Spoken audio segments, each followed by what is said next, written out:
My senior year of high school, I was trying to do a skateboarding trick and broke my right wrist. And so I had it in a cast, and I couldn't play with my right hand.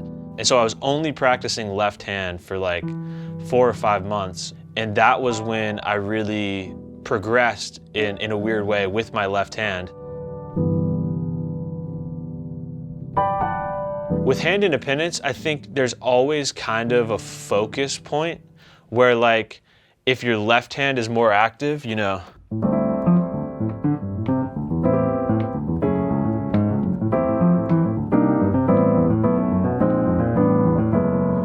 I'm kind of like shifting my focus to my left hand.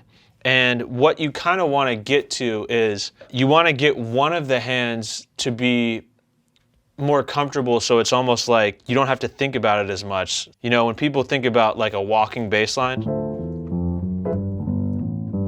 it's like it's walking because it should be as easy or as second nature as walking. Once you practice walking bass lines for, you know, I don't know, 200 hours or something, then you can get your, you know, your left hand to a point where you can solo with your right hand and do like independent lines.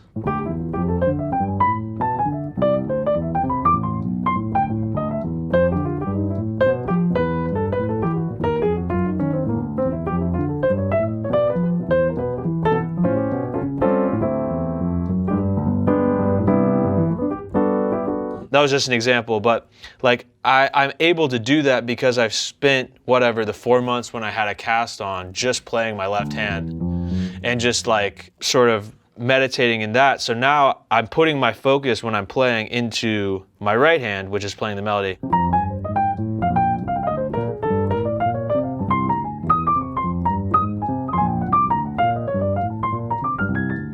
But like if I'm shifting my focus and my left hand is doing something more active,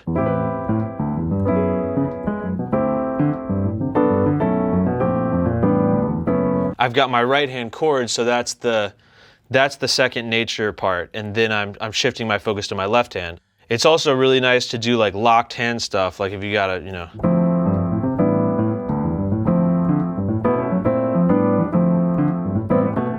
where you're playing the same melody with both hands. But yeah, I think for hand independence, it's like, it's important to start slow, and a lot of times what people have when they're starting out practicing is they have trouble doing both hands at once, and that's just because they don't really have either part down. So it's like, if you get the accompaniment pattern with your left hand to be second nature, then you shift your focus to your right hand, and your left hand is like, you know, it's already there. It definitely gets more complicated when you think about like playing a bass line and soloing and sort of improvising with both hands and using your feet.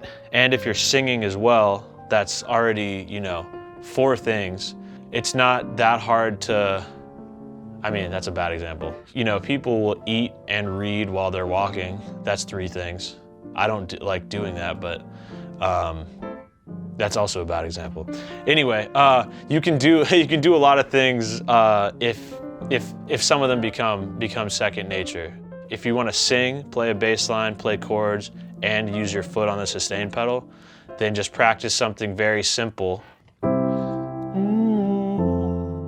That's not that hard. And then if you're doing something that's, you know, more challenging, you just add in one element at a time. You kind of gradually increase, like, okay, now I'm going to take a slightly more complicated thing with my right hand while I'm singing, and I'll do a slight variation on the bass line and kind of just progress your way up. But yeah, those are some thoughts.